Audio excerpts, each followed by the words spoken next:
I'm gonna skip that. All right, skip that. The thing I'm skipping is just, it's not a question. It's some other people wrote some stuff in. Okay. Hi, Twix. Okay, Hydrak. Hydrak is a new Twitch affiliate and said, question number 1, what are your recommended settings for the ads manager? I honestly hate ads and I want to minimize them for my viewers as much as possible. Okay, so, ads on Twitch. Ads on Twitch pay for the platform. And they don't need, the reason that Twitch is trying to shove so many ads down our throat is their ad system is really bad. On YouTube, they have an ad system that they've spent millions, possibly billions of dollars developing. And it's basically, like, for example, if you're watching a video about babies, you might get an ad that tries to sell you diapers. They do targeted ads. You know, if you're watching a video about a video game, you might get an ad for Raid Shadow Legends, which, love it or hate it, it's another game. You know, they do targeted ads. There's a little bit of thought process behind it. On Twitch, it's like no matter what you're doing, you're getting the same ads. And that's because Twitch's ad platform is really dumb.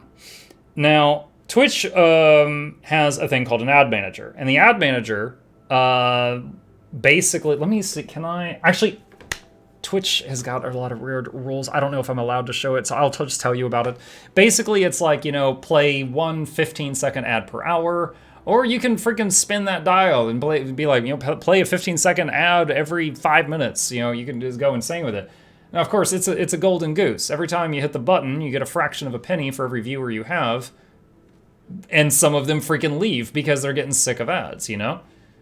The only plus side to the ad manager is if you play, I think it's 30 seconds of ads, for the next half hour, no one gets a pre-roll ad.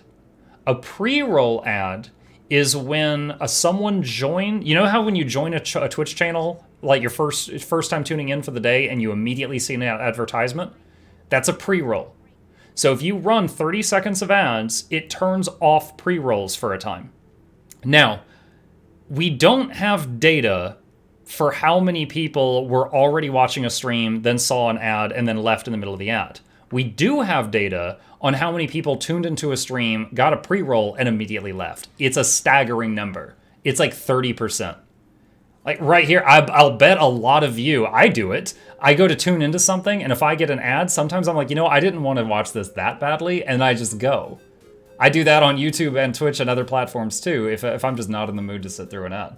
So disabling the pre-rolls by running the 30-second thing can actually be the lesser of two evils. Now, I'm an entertainer. Ads pay my bills, okay? Like, I don't hate ads. Like, they do literally keep YouTube and Twitch functioning.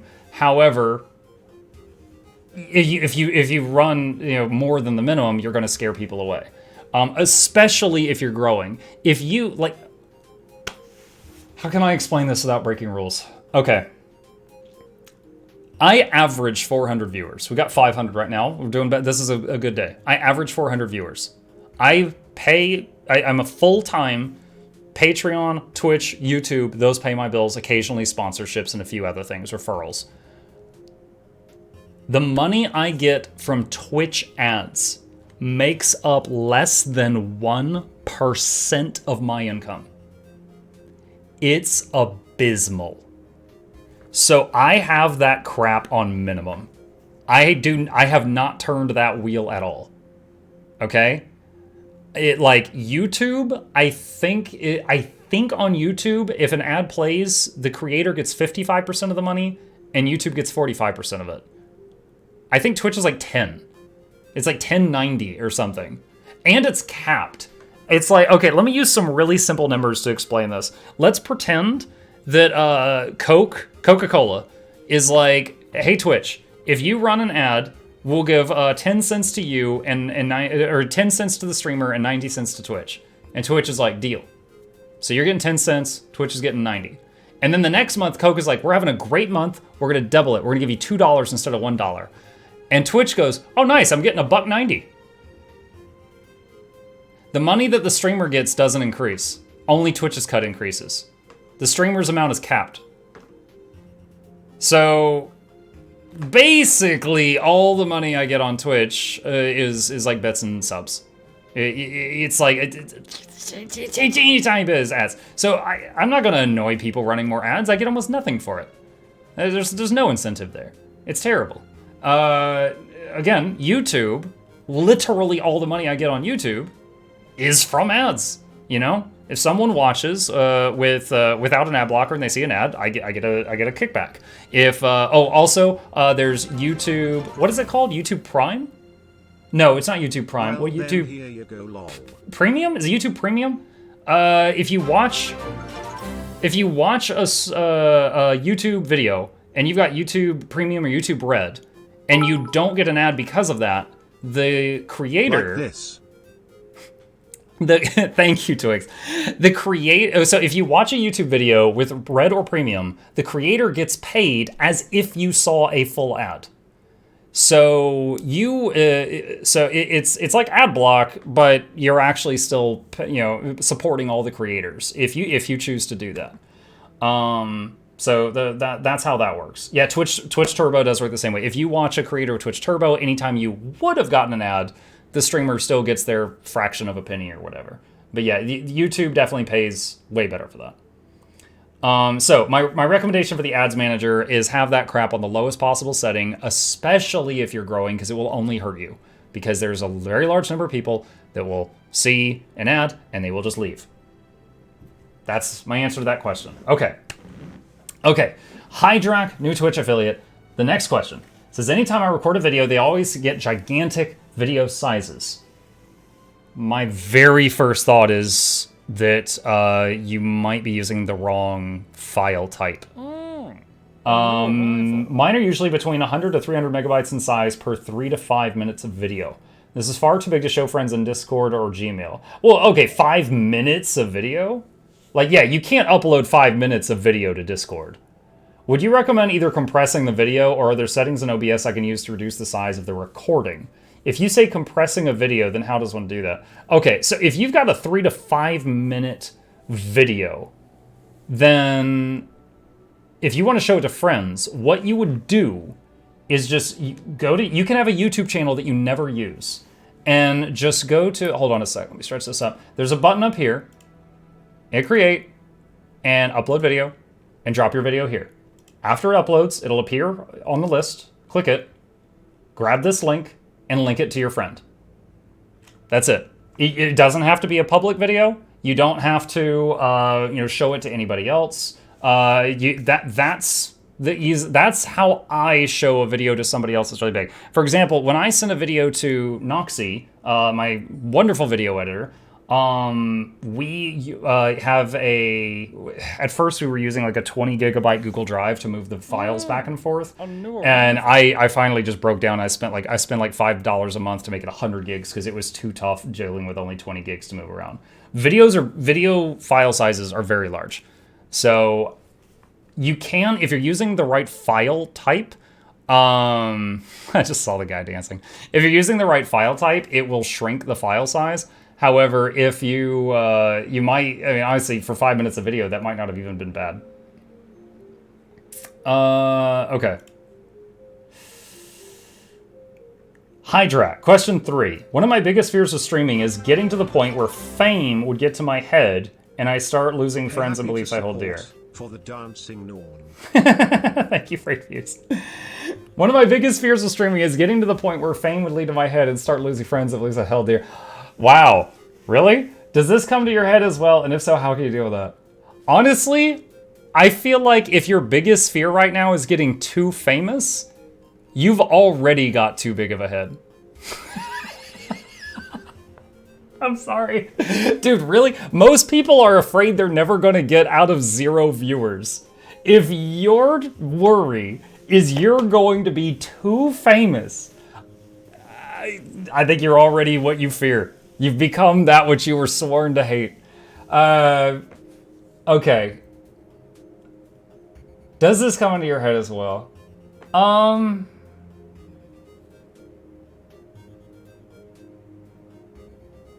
I'm pretty I'm very vocal with my beliefs on stream. I don't really talk about politics because it gets too spicy, but I say things like I'm not happy with the education or the medical system in the United States. I'll be like, hey, if you want to get my vote, tell me what you're going to do to make hospitals better, make insulin not cost $1,000, you know, like increase the funding for teachers. That's the kind of stuff I care about, and I make no secret of that. I don't talk about like Republicans or Democrats because that's too spicy. I don't do that.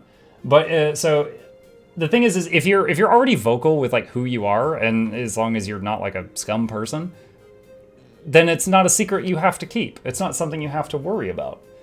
As far as like losing friends and stuff like that, I have very few, like a couple of RL friends, like outside of streaming, outside of the internet. Like I knew them offline before I knew them online. I have a few. So it'll probably be different. If you've got more friends than me, it'll probably be very different for you. Since I stream every single night, you know, our rare meetups are different now. It'll be like Saturdays, lunch dates, stuff like that. But, you know, if I wanted to see them in an evening, I would need to cancel or move a stream. You know, and that's my own thing. But, yeah, I mean, it's definitely it's like anything else in life. It's a priority system. If you want to spend time with your friends and they want to hang out on stream night, you might need to cancel that stream or reschedule it. You have to choose. You would have to choose. Real talk though, it's a real problem. I had a discussion a few weeks ago on the amount of streamers who feel like they lost many friends as their career got bigger was staggering. They feel like every talk they have is for people who are interested in leeching. It's true. I have had many people contact me that want to do a collab, and I look and they're like, they got no viewers, or they got a YouTube channel with 100 subscribers. And it's very clearly, if we did a collab, it would be 100% one-sided. You know, they might get something from me, I'll get nothing from them.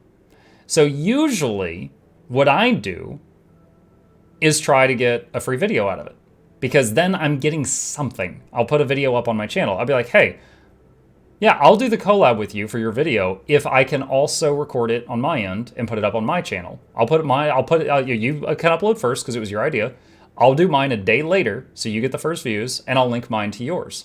Are you okay with that? I've had one guy say no. I've had like 5 people say yes. And I did collabs with them, and they were much smaller streamers than me at the time that they did it. One of them grew up a lot, not because of the collab, just by a series of events. Xandri. Any of you know Xandri in the Guild Wars 2 section? I've known her since she was streaming Final Fantasy exclusively. The day she came over to Guild Wars 2, she asked me if we could do a collab where she asked me questions about it. And I did. I did it with her. As you can tell from this stream, I like talking. That's easy for me. So I was like, yeah, sure. I've known you for a while. I'll do that. And, you know, my YouTube channel was much larger than hers. So, you know, she got a lot of people that, you know, met her because of me. And I got a few people that met me because of her that came over from Final Fantasy. But she's an example of one that grew. And then there's a few others that I've done. MMO Anthropology. Interesting fella. He basically studies like the worlds of MMOs, and for Guild Wars 2, he has to interview me. He does a bunch of them, and I like talking, so I just thought it sounded fun. I don't really think either of us got anything. If you're just looking at like concrete, like did you get anything out of it? I don't really think either of us did, other than like, you know, just one more video sitting on the channel. But it was fun. I enjoyed it. It was a fun evening. It was something to do for that evening, and we just talked about like the world. So it happens sometimes. It happens. But yeah, they will try to leech. And the thing is, I'm like internet famous. I've got all my bills paid and a little extra. I'm definitely not rich. So if I was rich, I would imagine I would have a whole nother series of things to talk about with this. You guys are talking about leeches. I'm talking about views leeching. If we're talking about money leeching, like, are Mr. Beast's friends that hang out with him still really his friends? Like, I hope so. I don't know, though. Like, maybe for some people, I imagine that'll just sit in the back of their head like a poison and just eat them. But, yeah. Okay. Let's see. Let me skip over to... I had another one here. Give me a sec. Where's my notes? Here we go. Okay. So here was a question. A person said they wanted to be anonymous. They were interested in content creation or aspiring to be one. Maybe aspiring streamer one day. They said, what would you say for someone struggling with self-esteem? Do better! No, I'm just kidding. But is conscious that they don't exactly have the star personality to be a streamer, but tends to only ever fit into a sidekick type of role. What advice would you give someone who is afraid to start, but loves working with the field? This is pretty, like, direct and to the point, but I mean, if you want to start streaming, just start a stream. Again, the hardest part is getting someone to hit the button, hit the start streaming button. So you've decided for yourself that you don't have a star personality. You may feel that way, but somebody else may not. Like, if you want to help with a stream, like, okay, there's multiple ways I could tackle this. If you want to help with a stream, but you don't want to be the star, that's fine. You know, you could be an editor. You could help manage a website. You could work on the back end. You could be the, Mr. Beast's friend that he occasionally throws $10,000 to load a cannonball and whatever. Like, you can still work in the field and not be, like, if you think about it, I would hazard a guess that most of the people at Twitch don't stream. Maybe some of them are ex-streamers, maybe some of them have never streamed, but they all work in this world. And they're not, like, active streamers. And honestly, based on their current decision-making, you can tell they're not streamers. Anyway, so you absolutely could. Now, the question is, do you want to be a streamer? I can't really tell from the question. If you want to be one, then this is just something that you would need to try to conquer. And I mentioned this earlier, it's a skill. You can learn a new skill. However, it is a fact that different people will find themselves to be better at different things, on their first attempt. I mean, that's just talent. Some people will just pick up streaming and have a real knack for it. Others, they will try for years and have no success at all. I believe, was it Jean-Luc Picard that said, you can do everything right and still fail. That doesn't mean that you're a failure. That's just life. I think that really applies to streaming. Streaming is something that if you try to make it a job, there is no guarantee, no matter how hard you work, that it will work. Bad word usage there, but you get the idea. Like, there's every possibility that it's just going to be, it won't work out. And so I would say, if you want to try it, give it your all, because you don't want to have any regrets. Give it your all for whatever amount of time, and maybe be like, okay, in 3 months, if I feel like for myself I've had no success with this, I'll stop there. Then you give yourself some kind of deadline like that. It would be my thing, and then see what happens, and just give it your all for that amount of time. And if it doesn't take off, that's unfortunate. If it does, hey, that's freaking great. Or maybe you'll find a middle ground. Maybe you get like 10 or 15 regulars that are there every night, and you enjoy hanging out with them, and you've got yourself like a small community you've cultivated. It's freaking awesome. That's great. I mean, that's what kept me going, was just the occasional people to talk to that also enjoyed the same games that I did. Okay, let me glance at the Twitch chat for a second before I go to the next one. Nike says streaming is like stripping. You have to enjoy it on some level and like tips. Wow. Sassy Bunnies, I feel like that. I do very few videos where I don't talk in recording, build, and music on the channel because it's I really, one, want to be anonymous, and two, lack of self-esteem. I don't know if it'll grow one day, but I've had a lot of use for someone like me posting random thing like Lost Art music video. My self-esteem is very high right now. I'm kind of happy to see I made something useful for some people. Oh, dude, the emotional fulfillment on some of this stuff is amazing. Let me show you guys something. Hang on a second. All right. There was a problem I had one day in DaVinci Resolve, and I couldn't figure out how to fix it.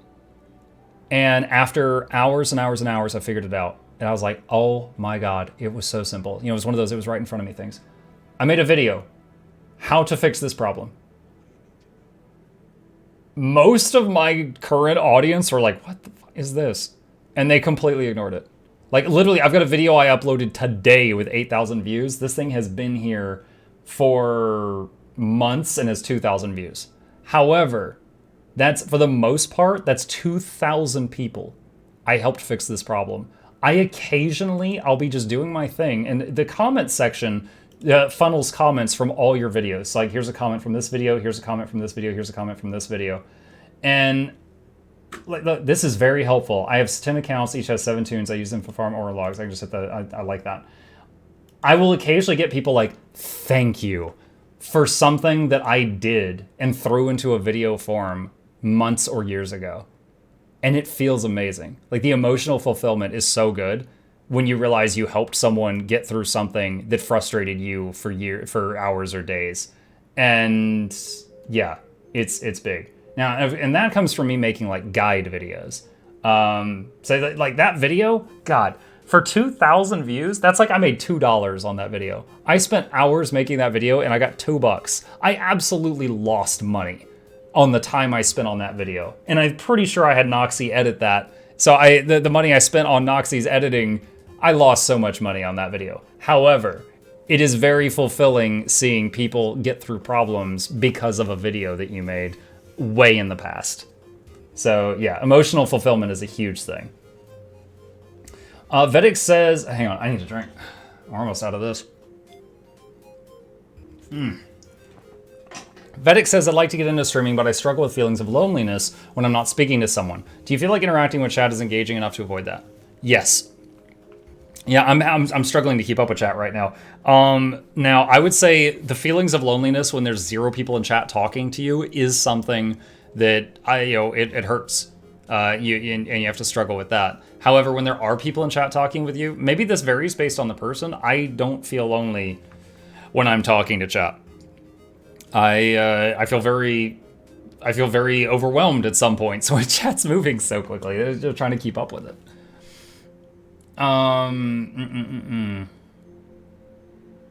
What if I want to be a streamer, but the good Lord has not blessed me with a handsome mug such as yourself? Good news. I have a guide on how to turn you into a very handsome potato. And you will not need my mug, because you will have this, the perfect brown Tic Tac mug. But wait, you can do more. For example. Oh yes. We could go into the hot tub section right now and run them all out of a job. And I am not using any part of my mug other than my pearly whites. Mwah. So yeah, you don't need a good mug.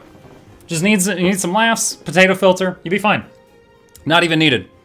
You can full time just throw in a Snapchat filter. It doesn't even matter. You can do it without a camera. A filter's funnier though. All right. Let's do another question from the Discord. Saiyan Loki has been on Twitch for 10 months. They said, have you ever had any issues with Streamlabs or OBS game capture not working with Guild Wars 2? And if you have, what was your workaround? No, I haven't.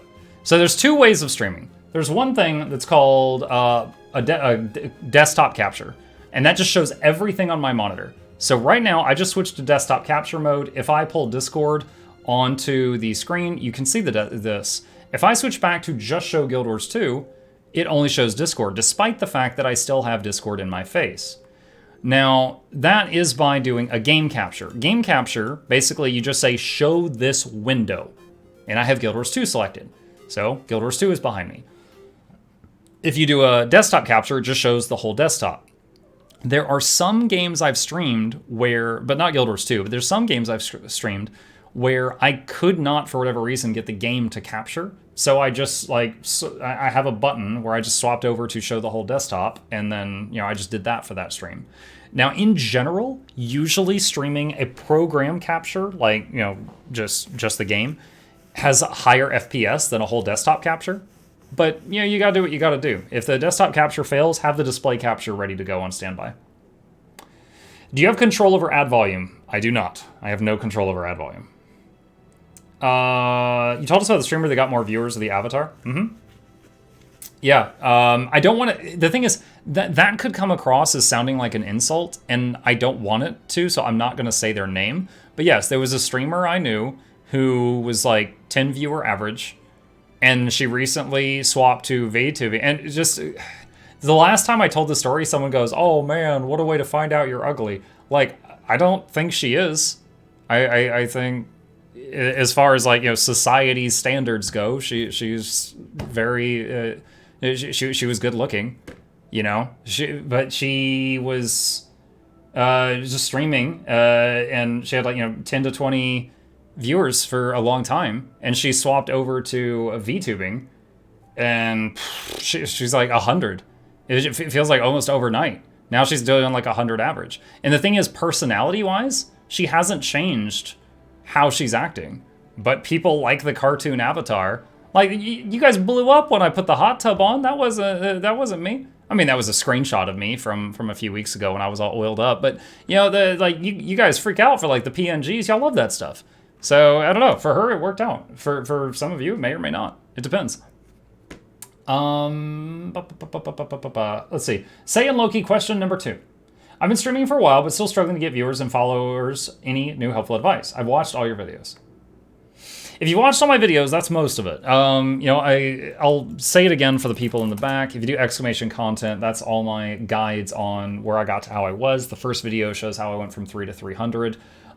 Basically, you know, posting things on multiple platforms, giveaway nights help. Let's be real. When I do a giveaway, for every 10 people that show up, 9 of them just want a chance at free stuff. But sometimes, you know, if you put on a good show, 1 in 10 might be like, it's pretty fun. I'll come back tomorrow.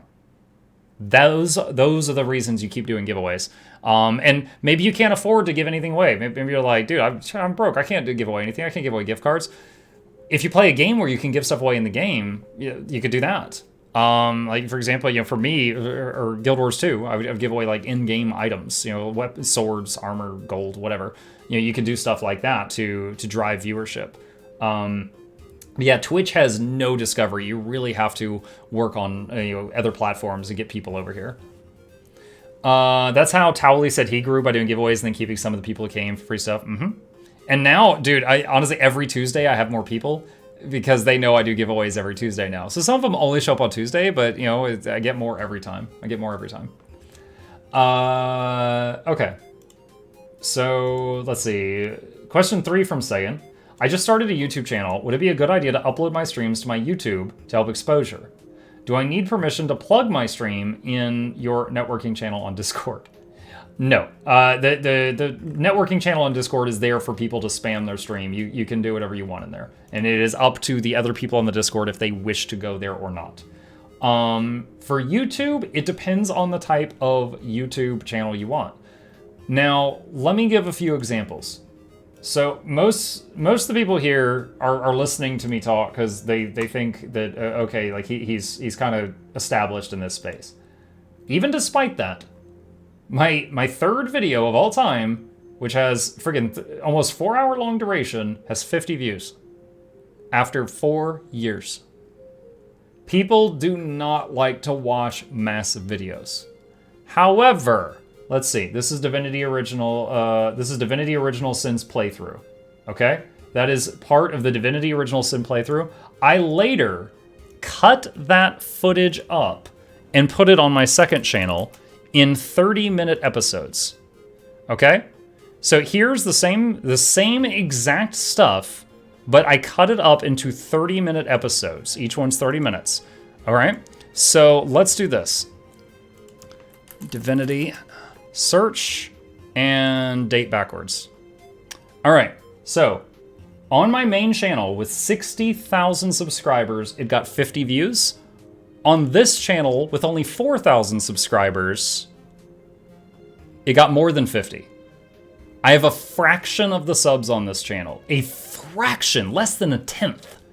And it got more views here. Because people will sooner click on a half-hour video than they will a 6-hour long video. So if you're going to put your VODs on YouTube, if it's a story-driven thing, cut it up into 20 to 30-minute increments. If it is just raw gameplay, yeah, you could just make like a playlist called like Twitch VOD so people know exactly what they're getting and throw it in there. If you do multiple things on that YouTube channel, if you do edited content and Twitch VODs, I would recommend you set the Twitch VODs to not ping all your subscribers or they will unsub. For example, give me just a second here. This video, here's an unreleased video. If I go down here, if I uncheck this, oh, this is a released video, but if I uncheck this box, it will not ping the subscribers. So if I release a video that I want to be unlisted and available to everyone if they want to watch it, but not ping everybody, you uncheck that box when you do it. That's what I would do if you're going to put VODs there.